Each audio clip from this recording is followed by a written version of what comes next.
अस्सलाम वालेकुम व्यूअर्स, आप देख रहे हैं दी जर्नलिस्ट। मैं हूं ख्वाजा आफ्ताब हसन। आज आप हमारे साथ एक ऐसी शख्सियत की गुफ्तगू को शेयर करेंगे जो ना सिर्फ एडवोकेट हैं बल्कि एक सियासी ख़ानदान से जिनका ताल्लुक़ है। सियासी ख़ानदान भी ऐसा जिसका मौजूदा सियासत से, माजी की सियासत से और यकीनन मुस्तकबिल की सियासत से भी गहरा ताल्लुक़ है। मेरी मुराद मरियम गंडापुर से है। अस्सलाम वालेकुम मरियम साहिबा, कैसी हैं आप? व्यूअर्स, इस वक्त हम मरियम साहिबा के ही घर में मौजूद हैं और सियासी गुफ्तगू भी होगी, कानून के हवाले से गुफ्तगू भी होगी और यकीनन मरियम की शख्सियत पे भी गुफ्तगू होगी। मरियम साहिबा, सबसे पहले तो मुझे ये बताइएगा कि ये गंडापुर फैमिली, हाँ जी, इसका सियासत में इतना अमल दखल, इतना असर व रसूख, तो ये कहाँ से स्टार्ट होता है? ये जी एक्चुअली मैं आपको बताऊं, गंडापुर केपीके के जो फर्स्ट सीएम थे वो गंडापुर थे, मेरे ग्रेट ग्रैंडफादर थे। तो वो हम लोग वहाँ से, मेरा ख्याल है वहाँ से स्टार्ट होता है। बल्कि उससे पहले भी मेरे पर दादा जो थे वो उनको कहते थे सर सैयद केपीके के सर सैयद। सो जब कायद आज़म आए थे इस्लामिया कॉलेज में, तो वो उनके उस वक़्त केपीके में जो उनके साथी थे वो मेरे पर दादा थे। सो वो काफ़ी अरसे से वहाँ से ही हम स्टार्ट हो गए।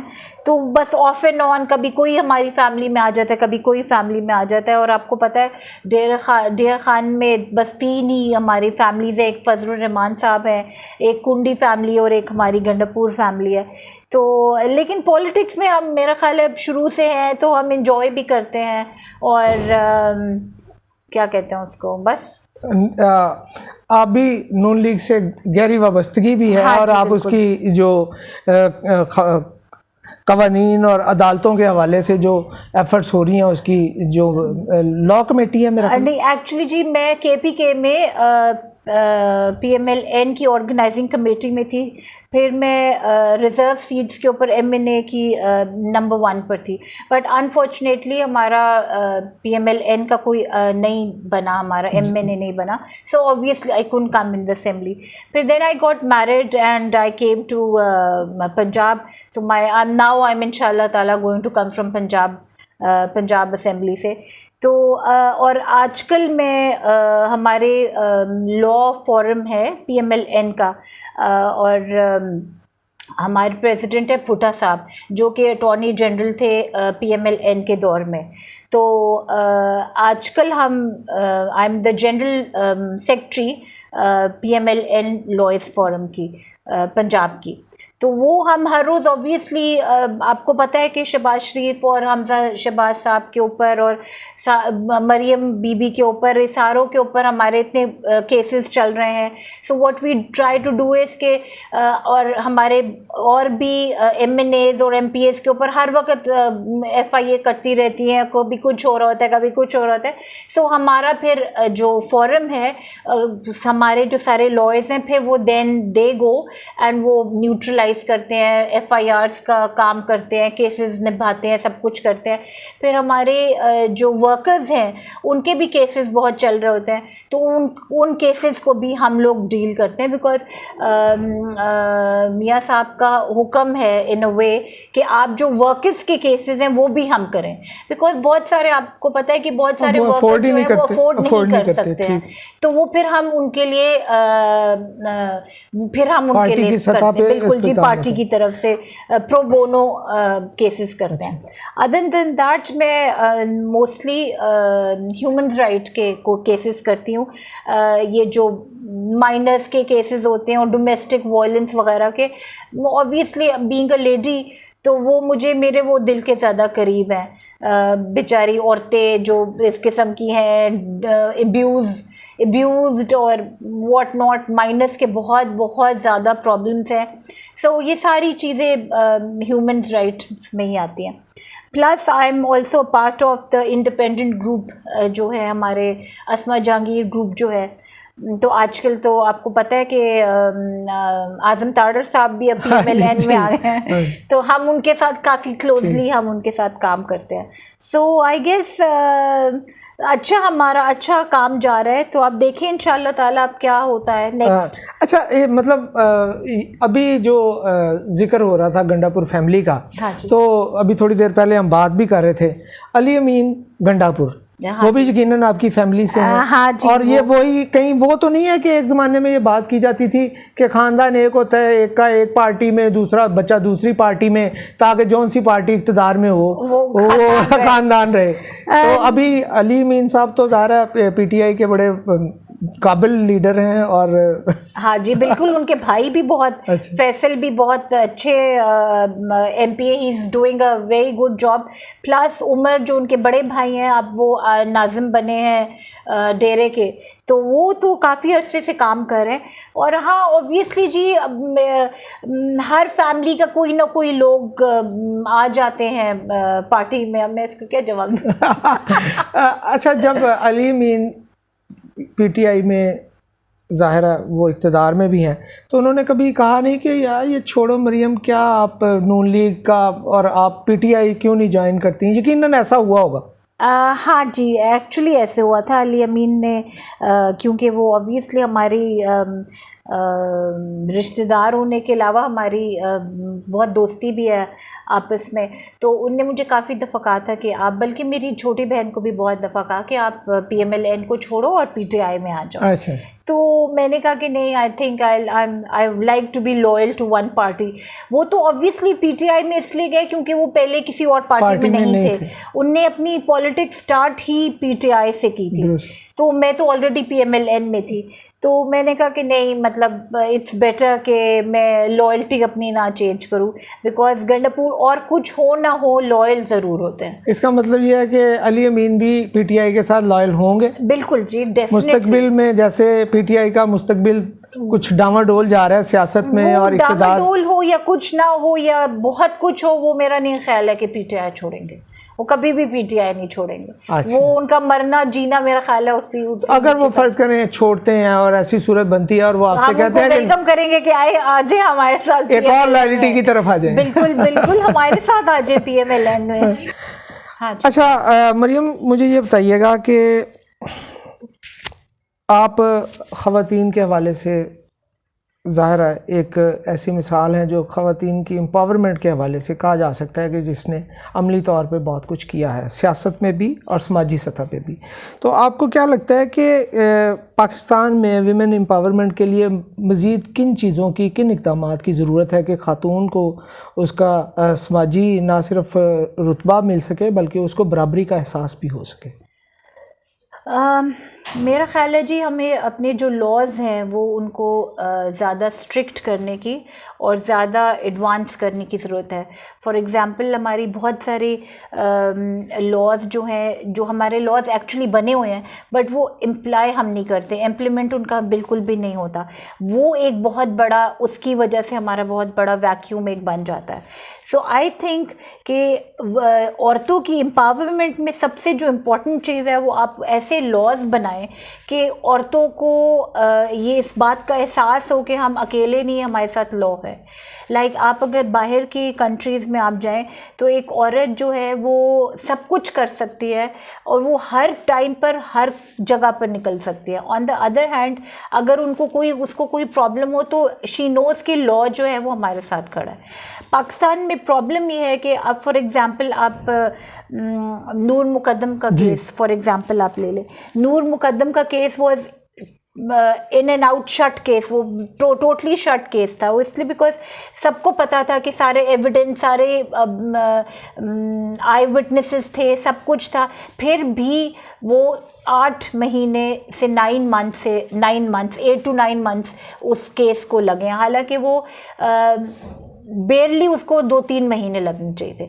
बट हमारा जी जुडिशल सिस्टम जो है वो उसमें बहुत सारे फ्लॉज हैं जो कि प्रॉबेबली अगर हम उन फ्लॉज को ठीक करेंगे तो हमें एज विमेन एम्पावरमेंट भी बहुत होगी और और सिटीजन्स को भी बहुत फ़ायदा पहुंचेगा।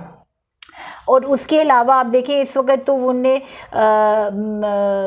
302 के मुताबिक उसको डेथ सेंटेंस दे दिया, बट अब वो अपील में जाएंगे, उसके बाद वो सेशंस में अपील में जाएंगे, फिर उसके बाद वो पिटिशन कर देंगे हाई कोर्ट में. So this will keep on going and going and going. आपको मैं अगर आप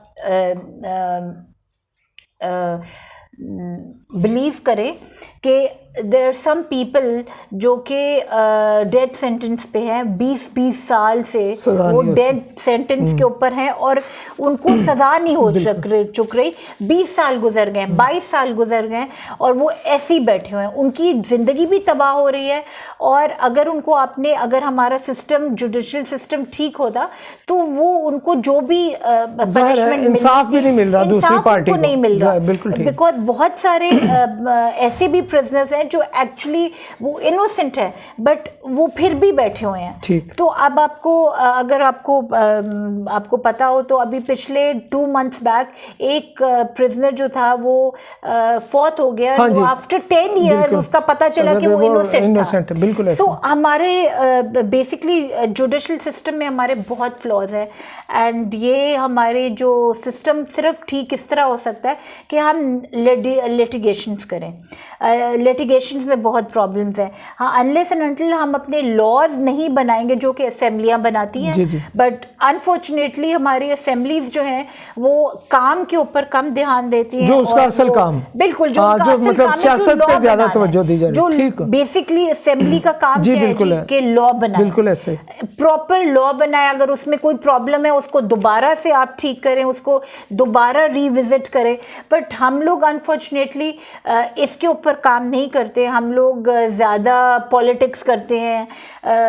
एक पार्टी, गवर्नमेंट की पार्टी और ऑपोजिशन बस सारा टाइम पेपर्स ही एक दूसरे के ऊपर पा रही होती है. So I guess that's most unfortunate. अच्छा मरियम, आपने वकालत के शोबे का इंतखाब किया. हाँ, और ज़ाहिर है एक बहुत ही मुश्किल शोबा इस हवाले से है कि अमूमन जो राय है वकला के बारे में और अदालतों के बारे में वो इतनी अच्छी नहीं है. इसके बावजूद आप इस तरफ, क्या आपको सिर्फ सियासी वकील बनना था इसलिए? नहीं जी, एक्चुअली मैं आपको बताऊं, मेरे परदादा was a lawyer, criminal lawyer, and he was one of the best lawyers in, अभी पाकिस्तान नहीं बना था तो तब से हम लोग की एक लॉ की फैमिली में है. हाँ बिल्कुल जी.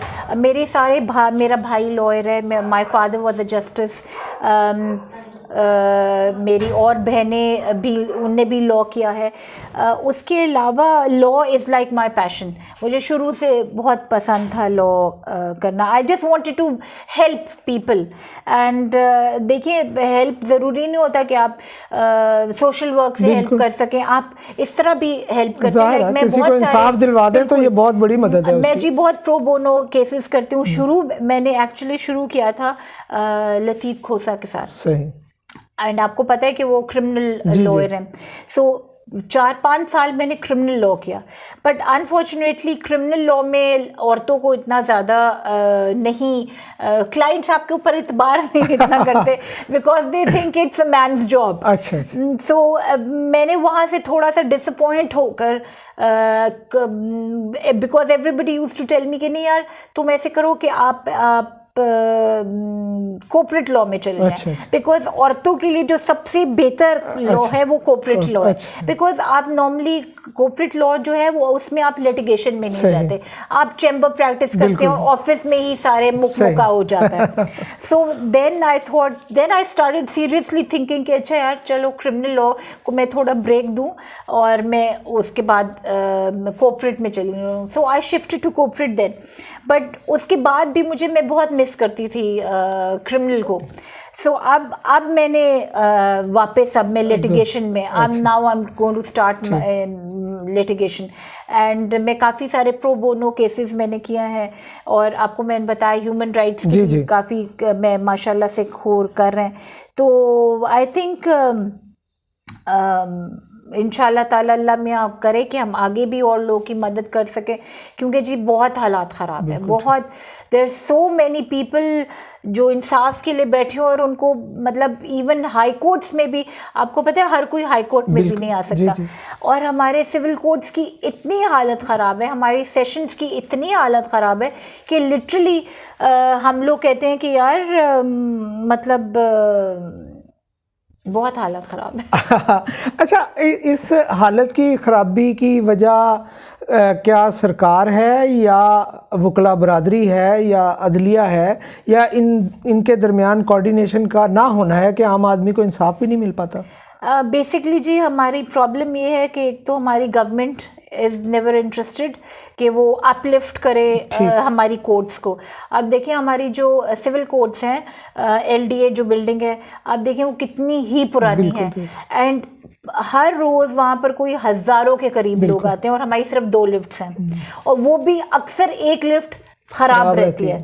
अभी हफ्ता 2 हफ्ता पहले एक औरत बेचारी सीढ़ियाँ चढ़ते चढ़ते वो मर गई, because there so many stairs कि वो, और इतने ज़्यादा लोग होते हैं और इतनी हब्स होती है कि आप अगर वहाँ चले जाएं तो आपकी तबीयत ख़राब होने लग जाती है कि कोई बैठने की प्रॉपर तरीके नहीं है, कोई फैंस नहीं है, मतलब हालात बिल्कुल अच्छे हालात नहीं हैं, और ऑनेस्टली ये बात है। उसके अलावा हमारे जो वकला हैं वो बहुत ज़्यादा पॉलिटिक्स में पड़ गए, एंड स्पेशली हमारी बार्स की बहुत ज़्यादा पॉलिटिक्स है। वे जस्ट हमारे ऑल ईयर अराउंड बस सिर्फ इलेक्शंस हो रहे होते हैं।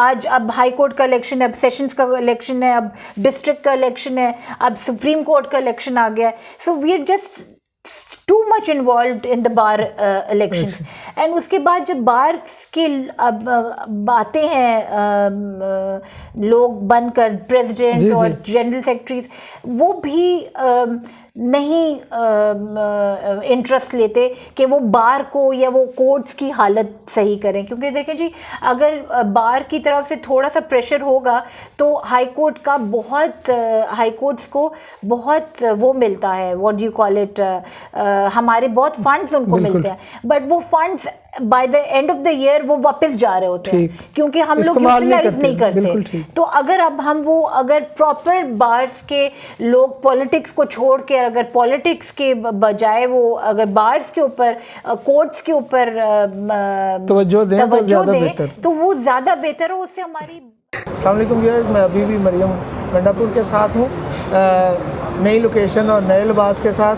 आप यकीनन बैकग्राउंड को देख रहे होंगे और अभी हम आपकी गुफ्तगू जब करवाएंगे मरियम साहिबा को देख के भी अंदाज़ा होगा कि इस वक्त हम हाई कोर्ट में हैं। चूँकि हमारी गुफ्तगू अदालत और अदालती निज़ाम के हवाले से चल रही थी तो हमारे जहन में ये ख्याल आया कि क्यों ना असल लोकेशन पे जाके बात की जाए। मरियम साहिबा, आपका बहुत शुक्रिया, आपने ना सिर्फ हमारी खातिर यूट्यूब चैनल द जर्नलिस्ट की खातिर अपना लिबास तब्दील किया बल्कि आपने हमें वक्त भी इनायत किया।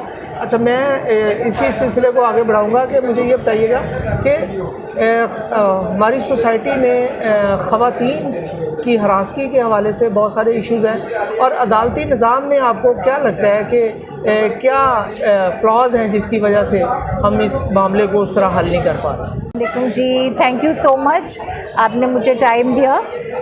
एक्चुअली जी आपके सवाल का जवाब ये है कि हमें अभी अपना जुडिशल सिस्टम में बहुत सारी इम्प्रूवमेंट्स करने की ज़रूरत है, स्पेशली कंसर्निंग विमेन लॉज, हमें उसमें अभी बहुत सारी इम्प्रूवमेंट्स की ज़रूरत है।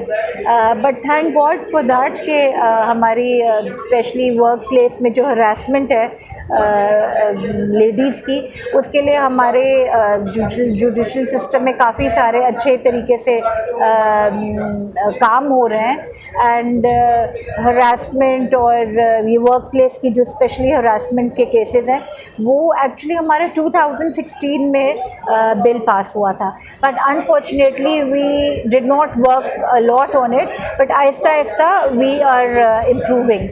तो अगर एक दफ़ा ये प्रॉपर तरीके से लॉ इन्फोर्स हो जाएगा तो वो लेडीज़ के लिए बहुत फ़ायदा होगा, बिकॉज़ बहुत दफ़ा ऐसे होता है कि बहुत लेडीज़ जो हैं उनको वर्क प्लेस में प्रॉब्लम्स होती हैं, but they don't know how to share it because they think कि it's not going to be any use, कोई भी हमारी बात नहीं बिलीव करेगा, हमें किसी फोरम में हमारी सुनवाई नहीं होगी। बट खैर एनीवे, अब तो उनने बहुत अच्छा बहुत बेहतर कर दिया है बिकॉज हर कंपनी में और हर मल्टीनेशनल कंपनी वगैरह में उनने एक कमेटी बना दी है, जो कि कमेटी अगर जो भी विक्टिम है would go to that committee, and if she is not satisfied with that committee she will go to सूबाई मोहतसिब, and even if she is not satisfied with their with them, तो then she can go in the federal. So अब आहिस्ता आहिस्ता हम women's right के ऊपर और women's empowerment के लिए हम आहिस्ता आहिस्ता काफ़ी इम्प्रूवमेंट्स ला रहे हैं, जो कि इंशाल्लाह ताला आहिस्ता आहिस्ता हमारे बिल्स पास होंगे तो हमें उसके लेडीज़ का उनको बहुत फ़ायदा होगा। अच्छा मरियम साहबा, इसमें यकीनन अदालतों का निज़ाम है, अदालतों की जिम्मेदारी ज़्यादा है, हुकूमत की भी नाअहली कहीं नज़र आती है? एक्चुअली जी बस हुकूमत की नाअहली इस तक है कि आप जब तक असेंबलीज़ में लॉ पास नहीं करेंगे, जब तक लेजिस्लेशन नहीं बनेगी तो अब वो लॉज नहीं बनेंगे, और जब लॉज नहीं बनेंगे तो कोर्ट्स उनके बारे में कुछ भी नहीं कर सकती। सो हाँ, यहाँ तक गवर्नमेंट्स की नाअहली ज़रूर है कि वो प्रॉपर तरीके से लॉज नहीं ला रहे, लॉ बिल्स नहीं ला रहे। जब बिल्स नहीं आएंगे, लॉज नहीं बनेंगे, तो फिर हमारे और जजेस के तो हाथ ऑब्वियसली बंद है, वो क्या कर सकते हैं। So I guess they need to work on that. बात कर रहे थे कि चूँकि असम्बलियों का बुनियादी काम कवानीन साजी है, और वो मौजूदा हुकूमत इस हवाले से खासी हाँ जी, वो हर वक्त ब्लेम गेम उनको पिछले आप देख रहे हैं 4 सालों से वो सवाए ब्लेम गेम करने के अलावा और हर वक्त प्रीवियस गवर्नमेंट्स को अब्यूज़ और हरास और गंदे किस्म की एलिगेशंस लगाने के अलावा वो कुछ भी नहीं कर रहे, बजाय कि उनको ये फ़र्स्ट टाइम उनको मौका मिला था, तो उनको चाहिए था कि वो बहुत अच्छे लॉज पास करते और पार्लियामेंट में सारा अपनी हर इशू पार्लियामेंट में रिजॉल्व करते। वो they don't want to do that, they just want to come on the streets and allegations लगाने के अलावा उनके पास और कोई काम नहीं है। अच्छा चलें, जाते जाते ये भी बता दीजिएगा कि आपका ताल्लुक मुस्लिम लीग नून से है, और मुस्लिम लीग नून हुकूमत के ख़िलाफ़ ना सिर्फ लॉन्ग मार्च कर रही है, तहरीक अदम एतबार भी उसके लिए असम्बली सेशन का भी अनाउंस कर दिया गया है। हाँ, तो आप क्या समझती हैं कि तहरीक कामयाब हो जाएगी, और क्या इसके लॉन्ग मार्च के अलावा भी इसका हल है? आई गेस मेरा तो ये ख्याल है जी, मेरी पर्सनल ओपिनियन है कि confidence, vote of no confidence is not a big deal. ये हर डेमोक्रेसी में, हर दुनिया की हर पार्लियामेंट में आते हैं जाते हैं, गवर्नमेंट्स आती है, गवर्नमेंट्स चली जाती हैं। If the opposition is not satisfied with them, वो आराम से आपका वोट ऑफ नो कॉन्फिडेंस लाते हैं। आपकी कॉन्स्टिट्यूशन ने इस चीज़ की इजाज़त दी हुई है। सो इंस्टेड कि गवर्नमेंट जो है वो बाहर जल्द से जुलूस करे, इमरान खान मीडिया के ऊपर इस चीज़ को उछाले, उनको चाहिए कि पार्लियामेंट में आए, और अगर ऑपोजिशन जीत जाएगी तो ऑपोजिशन जीत जाएगी, ग्रेसफुली आप उनको अपनी हार को एक्सेप्ट करें। अगर आप जीत जाएंगे तो ऑपोजिशन को ग्रेसफुली एक्सेप्ट कर लेना चाहिए, बजाय कि आप बाहर जल्द से जुलूसों में गाली गलोच करें। आई थिंक ये अच्छा नहीं लगता कि एक प्राइम मिनिस्टर ये काम करे, एंड स्पेशली व्हेन हमारी इस वक्त इंटरनेशनली हम बहुत सारी प्रॉब्लम्स को फेस कर रहे हैं, हमारी इकॉनमी बहुत मुश्किलात से गुजर रही है। तो आई गेस इसमें इस क्रूशल टाइम में एक और इशू को बढ़ाना और इंतशार फैलाना, I guess it's not a right thing to do. और हमारी नंबर गेम पूरी है इंशाल्लाह ताला, ऑपोजिशन, और इंशाल्लाह ताला हम जीतेंगे, एंड देन इंशाल्लाह वी विल फॉर्म गवर्नमेंट 1 साल के बाद। हम तो ज़्यादा इंटरेस्टेड है कि इलेक्शंस जल्दी हो जाएं ताकि एक नई गवर्नमेंट आए जो कि सारे चीज़ों को टैकल कर सके, बट लेट्स सी क्या होता है। अच्छा, मुस्लिम लीग नून का जो नवाज शरीफ साहब का बयानिया था, वो शहबाज शरीफ साहब के बयानिए से कदरे मुख्तलिफ है। और इस वक्त जो चल रहा है वो आप क्या समझती हैं, कौन सा बयानिया चल रहा है और कौन सा ज़्यादा देर पर और कामयाब साबित हो? आई गेस जी, मेरा जहाँ तक पर्सनल ओपिनियन है वो ये है कि हमारी party, and I am proud of that, कि हमारी पार्टी में दो ग्रुप्स हैं। एक ग्रुप अगर कहते हैं कि आप वोट को इज्जत दो, इस्टेब्लिशमेंट का कोई रोल नहीं होना चाहिए, तो दूसरा ग्रुप है वो ये कहते हैं कि वी शुड को एग्जिस्ट, इस्टेब्लिशमेंट को भी हमें इस्टेब्लिशमेंट के साथ को एग्जिस्ट हमें करना चाहिए। So I guess there is nothing wrong with that. आप वोट को इज्जत देने का ये मतलब नहीं है कि आप इस्टेब्लिशमेंट के ख़िलाफ़ हो जाते हैं, और अगर इस्टेब्लिशमेंट को आप को एग्जिस्ट कर रहे हैं उसके साथ, उसका ये मतलब नहीं है कि आप वोट को इज्जत नहीं दे रहे हैं। आप दोनों को अगर इकट्ठा लेकर चले तो सारी दुनिया में ऐसे ही हो रहा है। उसके अलावा आप ये देखें कि हमारी पार्टी में जो सारे नॉर्मली लोग आकर ये कहते हैं कि किसी पार्टी, हमारी पीपल्स पार्टी और फॉर एग्जांपल PMLN में डेमोक्रेसी नहीं है, तो आई गेस डेमोक्रेसी का ये एक बहुत बड़ा एग्जांपल है कि हमारे दो ग्रुप्स को एग्जिस्ट कर रहे हैं। और पिछले 4 सालों से हम यही सुन रहे हैं कि शीन में से नून निकल रहा है और नून में से शीन निकल रहा है, और हमारे इतने लोग टूट गए और इतने लोग PMLN को छोड़ है। आप गवाह हैं कि अभी तक तो PMLN को किसी ने नहीं छोड़ा, other than very few people जो PTI में वो बागी ग्रुप जो था वो भी काफ़ी पहले बना था, उनकी खैर अपनी पर्सनल ग्रीवेंसेस थी, तो हमारे तो कोई बंदे नहीं टूटे। और आपने देखा है कि बदतरीन किस्म का रिवेंज लिया गया है ऑपोजिशन के साथ। वो कौन से हमारे ऑपोजिशन लीडर्स को नैब के केसेस में नहीं फंसाया गया, बट अल्हम्दुलिल्लाह सब के सब जो है वो बाइज़्ज़त तौर पर बरी हो के निकले हैं। तो आई गेस मेरे हम्बल ओपिनियन में एम्ब्रेस कर रहे हैं हम लोग, ये तो बहुत अच्छी बात है कि डेमोक्रेटिकली हम लोग एम्ब्रेस करते हैं दोनों ओपिनियंस को। तो मैं इस बात को, तो मेरा I think it's, I respect that.